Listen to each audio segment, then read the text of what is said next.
محمد وآله وصحبه ومن والاه. لتفسير سورة بقرة قيشتنا آتي بستويك كخواي قورا ربا خامو خلقي دفرمت يا أيها الناس أي خلقنا هموتان بتكرا اعبدوا ربكم اعبدوا بپرستن پروردگارتان أو كسيك ايوي هنا وتبون الذي خلقكم أو خواي كأيوي لنبون وهنا وتبون والذين من قبلكم وأو كسانشي هنا وتبون درستي كردون كلبيش ايودان لعلقون بأميدي اوي ايوه لو جياني دنياتان دا بهوي خوا پرستيوا ببن بكسيكي متقي ببن بكسيكي لخوا ترسو خو پارست يا أيها الناس أي خلقنا هموتان بتكرا اعبدوا ربكم الذي خلقكم بفرستن بنداتي بكن بتنها بو پروردگارتان كام پروردگارا الذي خلقكم أو پروردگاري كأيوي هنا وتبون لنبون ودرستي كردون والذين من قبلكم وأو خلقانشي دروس كردوا كالبيش ايودا هبون رويشتون بۆچیش خوای گەورە ئێمەی دروست کردووە ئینسانی دروست کردووە ئامانج لە دروستبوونی ئینساندا چییە لعلكم تتقون بە ئومێدی ئەوەی ئێوە لەو ژیانی دنیادا خۆپارێزی بکەن خۆپارێزی یعنی ئەمرەکان جێبەجێکەن و ئەو شتانەی کە خوای گەورە لەسەری قەدەغە کردوون لی دوورکەونەوە خوای گەورە دنیای بۆ مەسافەیەکی کەم هەر کامێکمان تەمەنێکی دیاریکراوی پێداوین تا لەو تەمەنە دیاریکراوەدا خوای گەورە بپەرستین و گوێڕایاڵی بکەین و لە نەهی و قەدەغەکراوەکانیشی دوورکەوینەوە لە بەرامبەریدا خوای گەورە ژیانێکی هەمیشەیی بۆ ئامادەکردوین کە بریتیە لە بەهەشت و لە ناز و نیعمەتەکانی بەهەشت هەر کەسێک ئامانجی هاتنە دنیای خۆی زانی بێ یعنی زانی بێتی خوا بۆچی دروست کردووە و عەبدایەتی خوای گەورەی کرده بێت و لە قەدەغەکراوەکانیش دوورکەوت بێتەوە بە ئەندازەی توانە ڕێک خوای گەورە لە بەرامبەر ئەو چەند ساڵە کەمەی کە لە دنیادا دەمێنینەوە خوای گەورە ژیانێکی هەمیشەیی بەهەشت و نەبراوە و پڕ لە نازوعمەتی بۆ هەمومان ئامادە کردووە ئەوجا خوا دەفەرمێت الذي جعل لكم الأرض ئەو خوای کە دەبێ بیپەرستین کام خوایەیە الذي جعل لكم الأرض فراشا ئەو خوایە کە دروستی کردووە بۆ ئێوە زەوی بە فیراش بە ڕاخەر وەکو ڕاخەر وەکو فەرش چۆن ڕاخەرێک لە بن پێدایە و لەسەری دادەنیشی و لەسەری دەحەوێەیە زەویش لەگەڵ ئەوەیدا کە لە ئەسڵدا دەجوڵێت لەگەڵ ئەوەیدا کە لە ئەسڵدا بازنەیە و متحەریکە چرکەیەک لە شوێنی خۆی ناجوڵێ بەڵام بە دەسەڵاتی بێسنووری خوای گەورە وەکو ڕەحمەت لە بن پێی ئێمەدا لە حرەکەی خستووە ئێمە هەست بە جوڵەکەی ناکەین و هەروەها لە بەرامبەر قەتیش طبعا زەویەکە لە بن پێماندا ڕووناچێ یا ناترازێت و جوڵە حرەکەی ناکە الذي جعل لكم الأرض فراشا ئەو خوای کە دروستی کردووە بۆ ئێوە زەوی وەکو ڕاخەر ئەوجار والسماء بناء و هەروە ئاسمانیشی کردووە بە سەقف و سەر لە ژێریدا دەحەوێنەوە و دەحەسێنەوە زەوی لەسەری دەڕۆین و لەسەری دەخەوین لەسەری ئیسراحەت دەکەین و هەروەها ئاسمان خوای گەورە کردوویەتی بە سەقف و سەر بۆمان لە ژێریدا دەحەوێنەوە و لە ژێریدا ئیسراحەت دەکەین وأنزل من السماء ماء و هەروەها هێناویەتیە دەرێ خوای گەورە باراندوویەتی خوای گەورە لەو ئاسمانە ئاو یعنی باران جا ئەگەر دیقەت دەینێت تەبەن کێ زەوی لە بن پێی ئێمەدا ڕاخستووە و بۆی دروست کردوین هەر کەسێک بپرسی وەڵامەکەی چییە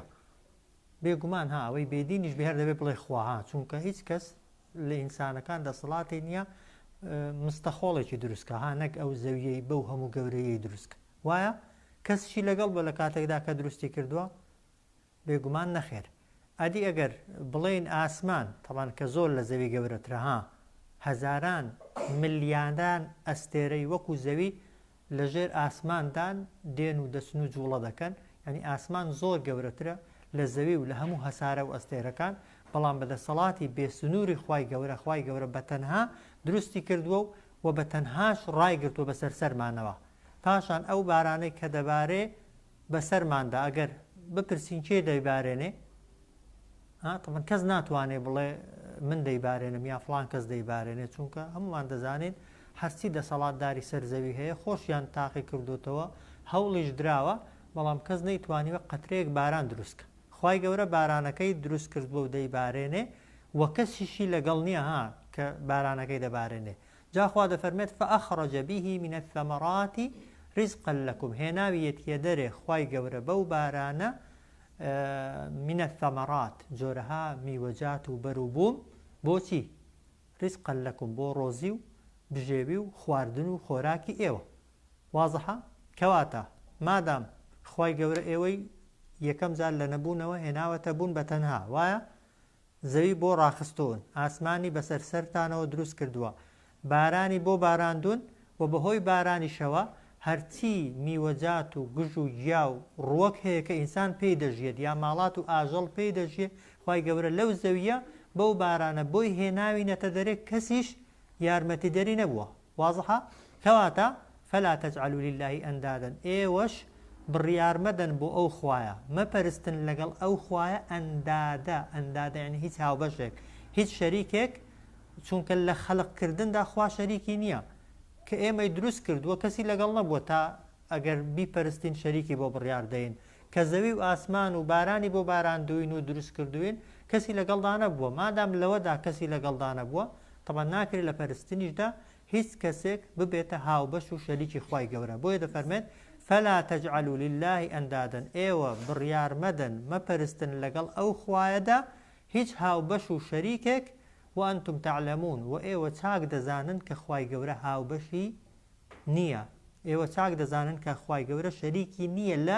لە خەڵقکردندا. بتپەرستەکانی مەکە خوا دەفەرمێ ئەی محەممەد صلی الله عليه وسلم ئەگەر لیان بپرسی کێ ئاسمانەکان و زەوی دروست کردو دەڵێن خوا،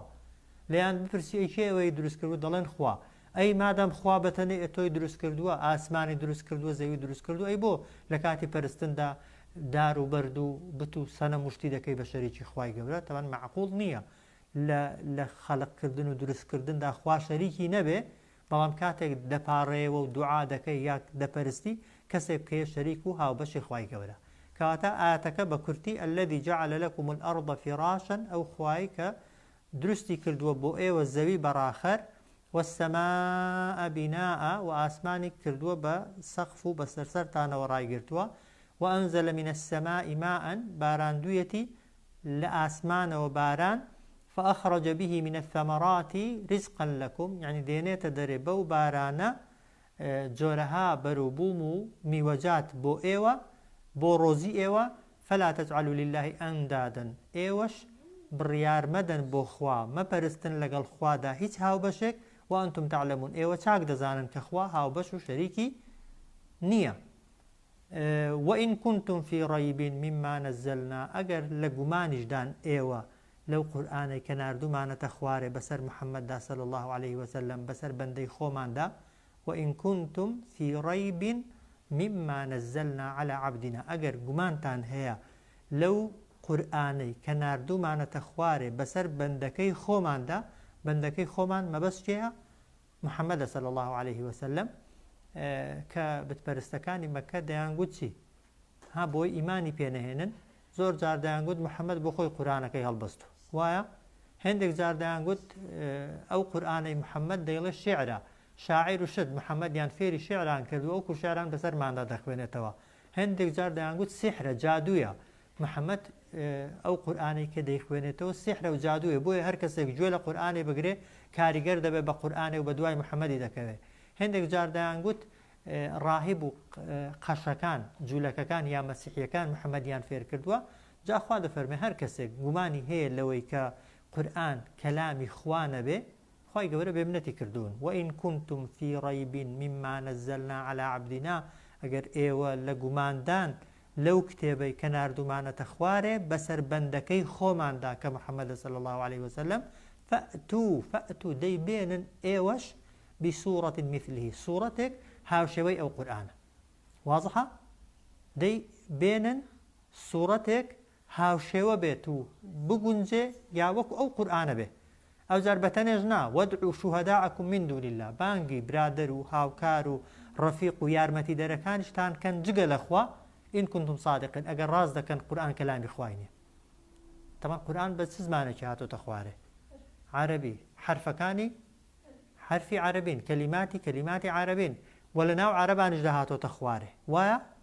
جا پێغەمبەر صلی الله عليه وسلم خوێندەواری هەبوو یا نەبوو نەیبوو طبعا محەممەدێک ئەگەر قسەی وان ڕاست بێ ها بە نەخوێندەواری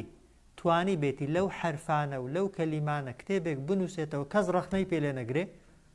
دەبووە عەرەبەکانی دیکە خوێندەوارەکان توانی بەیان چەند کتێب بنووسن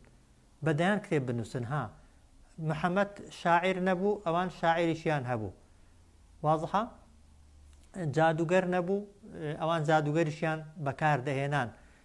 پێغەمبەر صلی الله عليه وسلم زمانی حیبری و ئەوانەی نەدەزانی تەمان ئەوان تێیاندا بوو زمانی حیبرانیەکانیشی دەزانی کەواتە بە هەموو پێوەرێک قورئان ئەگەر کەلامی محەممەد خۆی بایە یان شعر و هەڵبەستراو بایە یا نووسراوی دەستی ئینسانەکان بایە دەبوا بتپەرستەکانی مەکە بە خوێندەواری و بەو توانە فەساحەت و بەلاغەتیەی کە هەیان بوو توانی بەیان چەندان کتێب بنووسنەوە بۆیە خوا دەفەرمێت وئین کنتم فی ڕەیب مما نەزەلنا عەلی عەبدینا ئەگەر ئێوە لە گوماندان لەو کتێبەی کە ناردومانەتە خوارێ بەسەر بەندەکەی سوورەتێک هاوشێوەی ئەو قورئانە بێنن بەتەنێژ نا وەدعوا شوهەداءەکم بانگی برادر و ڕەفیقەکانیشتان کەن من دون الله جگە لەخوا ئین کنتم صادقین ئەگەر ڕاست دەکەن طبعا جگە لەخوا هەرچی ئینسان هەیە ها کامەس زۆر قسەزان و بەلیمەت و خوێندەوارە و لە جنۆکەکانیش کامیان زۆر بەلیغ و فەسیحە لە زمانی عەرەبیدا خڕ ببنەوە کۆ ببنەوە تەنها یەک سوورەتی گچکە وەکو قورئان بنووسن یەک ئاەتی بنووسنەوە وەکو قورئان کە حرفەکانیان لە بەردەستدایە کەلیمەکانیشیان لە بەردەستدایە کەس نایتوانێ و نەشی توانیوە بۆ چونکە قورئان کەلامی خوایە ها سیفەتی خوایە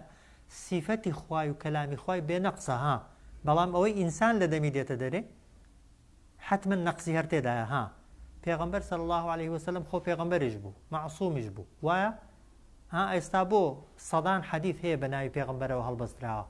وانە نەک سەدان ها بە هەزاران حەدیث هەیە پێی دەگوترێ حەدیثی مەوضوع هەڵبەستراو هەر پێغەمبەر هەر نەیگوتووە ها بە درۆ بە زمانی پێغەمبەرەوە هەڵبەستراون جا هێندێک بە نیەتی باش و هێندێک بە نیەتی خراپ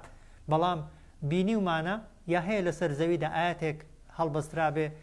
خرابێتە پاڵ قورئانێ مطلقاً ها لەناو قورئانێدا نیمانە کەلیمەیەک ها یەک کەلیمەمان نییە خلافی تێدا بێ ها لە بینی مسلماناندا یەک وشەمان نییە لە قورئانێکەوە بۆ قورئانێکی دیکە جیاواز بێ ڕیوایەتێک لەگەڵ ڕیوایەتێکی دیکە فەرقی هەبێ ڕیوایەتی یعنی خوێندنەوەی کەلیماتمان هەیە بە دوو سێ شێوە دەخوێندرێتەوە کە پێغەمبەری خوا صلی الله عليه وسلم بە هەموو شێوەکانی خوێندۆتەوە یان کەلیمەی وا هەیە بە چەند شێوە بیخوێنیەوە معناکەی تێک ناچێت و ناگۆڕێ بەڵام نیمانە قورئان بڵێن ئاەتێک صحیحە و یەکیان حەسەنە و یەکیان ضەعیفە قورئان هەمووی شێوەی خوێندنەوەکەشی ها هەناسە ڕاگرتن و هەناسەدانەکەشی بە شێوەیەکی بەربڵاو و متەواتر دەست بەدەست و دەم بەدەم لە پێغەمبەرەوە صلی الله عليه وسلم هاتووە تا گەیشتۆتە ئێمە و تا قیامەتیش دادێ هیچ کەس ناتوانێت دەستکاری یەک وشەی قورئانکە ئەو بەڵگەیە لەسەر چی لەسەر ئەوەی کە قورئان لەبەرەوەی کەلامی خوایە کەس هاوشێوە و هاوێنەی پێ نایە بەڵام حەدیث لەبەرەوەی قسەی پێغەمبەری بووە صلی الله عليه وسلم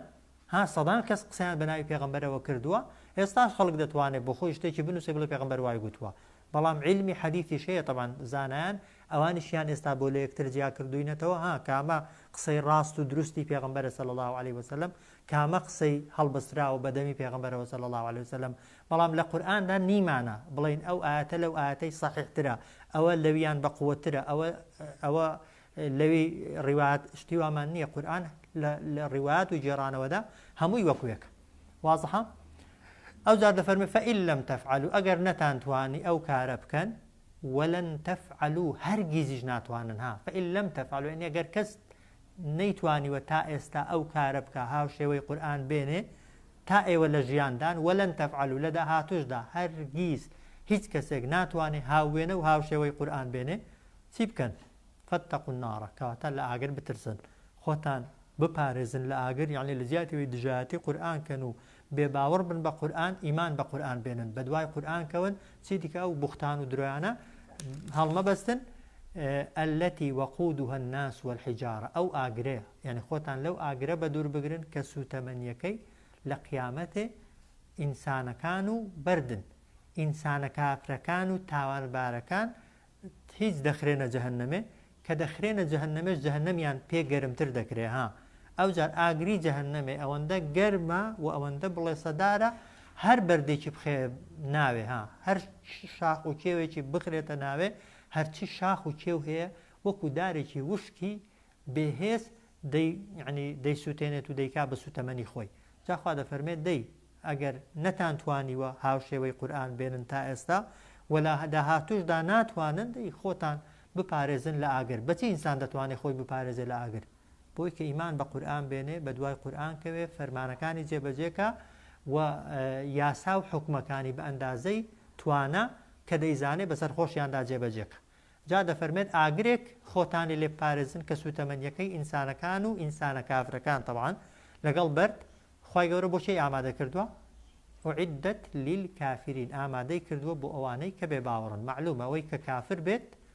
قسەی تێدا نیە کە بۆ هەمیشەیی و بۆ هەتا هەتایی دەچێتە جەهەنەم و لە جەهەنەم و ئاگریشدا دەمێنێتەوە وایە بۆ کەسێکیش کە ئیماندارە تەبەن تاوانیشی هەیە ئەوە خوای گەورە بۆ خۆی دەزانێ ئەگەر تۆزێک تەبەن گونجاو بێ بۆ خوای گەورە عادەتەن خوای گەورە ڕەحمەت و میهرەبانی زاڵە بەسەر انتقام و تۆڵە بۆ کەسی ئیماندار بەڵام فعلەن کەسی واشەیە ئیمانداریشە بەڵام تاوانی زۆرن لەوانەیە خاوێن نەبوو بێتەوە و پاک نەبوو بێتەوە خوای گەورە تا پاکی دەکاتەوە لەوانەیە بیخاتە ئاگر بەڵام تەبەن هەمیشەیی نامێنێتەوە لە ئاگر هەر کەسێک تەنها جارێکیش بەڕاستی لا ئیلاهە ئیلەڵڵای گوت بێت لە دڵەوە ئەو جار خوا دەفەرمێت وەبەشر الذین ئامنوا ئەی محەممەد صلی الله عليه وسلم مژدەش بدە بەوانەی کە ئیمانیان هێناوە و وعملوا الصالحات کار و کردەوەی چاکیشیان کردووە مژدە بدە بەو کەسانەی ئیمانیان هێناوە بەچی بەس بەتەنێ نا جگە ئیمانەکە هەر ئیمان بوون بەخوا بەسە ئەوە دوو نوێژ نا ئیمان ئەرکانی ئیمان مەسم کە دەڵێن ئیمان نەک ئیمان بوون بەخوا بەتەنێ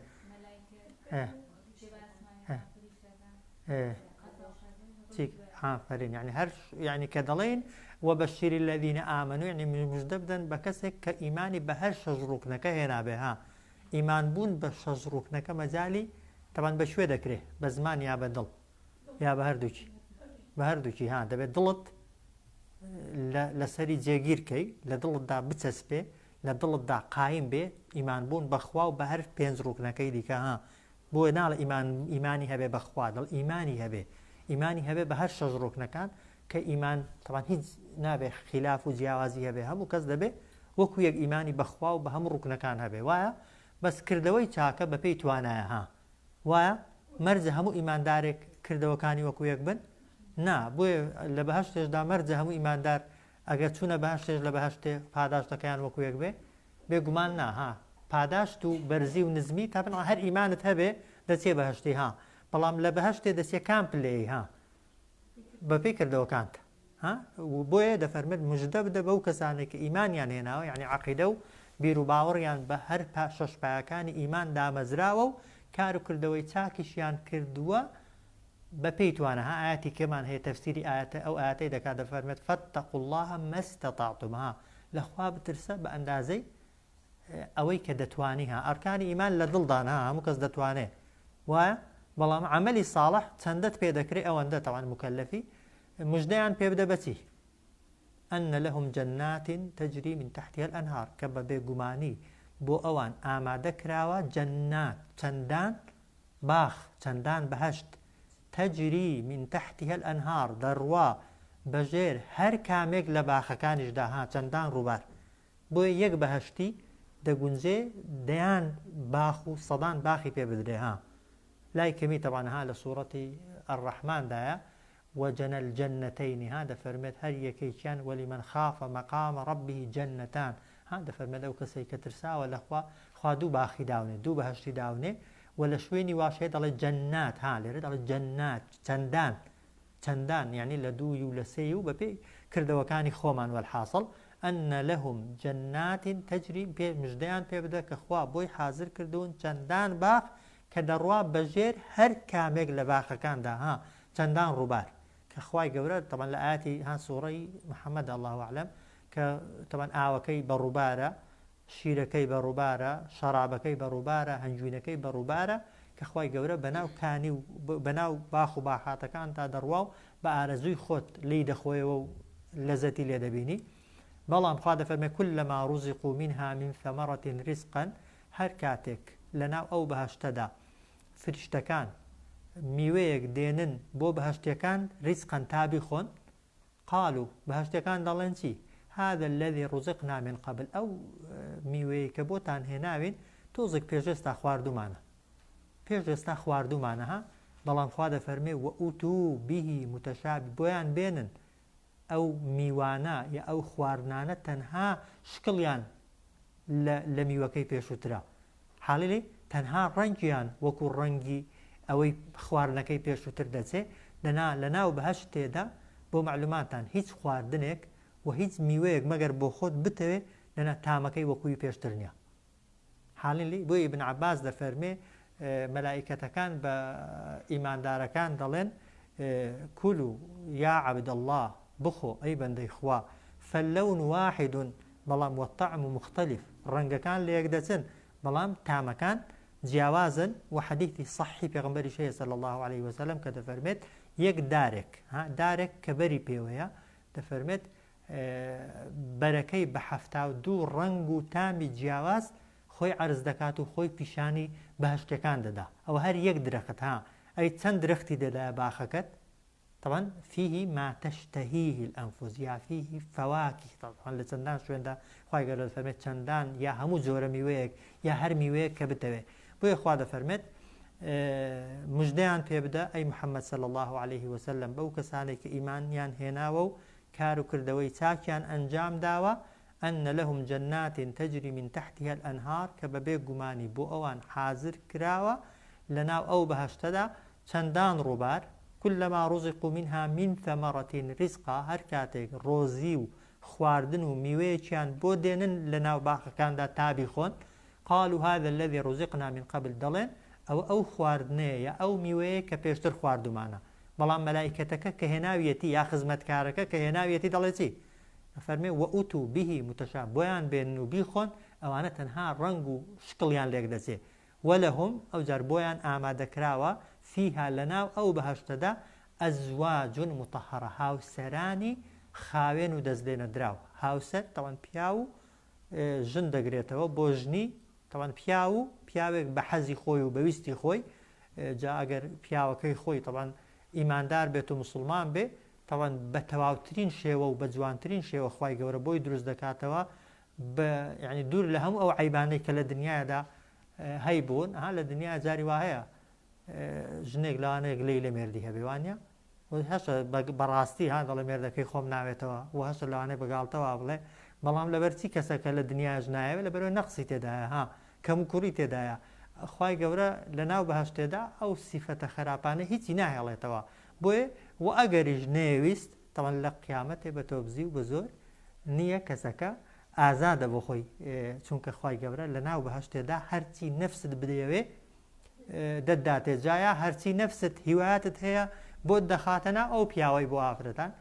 یان ئەوە تا خوای گەورە بۆت دەگۆڕە بەیەکە کە خۆت دەتەوێ و بۆ پیاوانیش هاوسەر یا چەند هاوسەرێک کە متەحەڕن پاکن لە هەموو نەقسێک لە هەموو کەم و کوریەک کە لە دنیادا هەیە هەتا پیسایی و میز و بێنوێژی و منداڵبوون و هەموو ئەو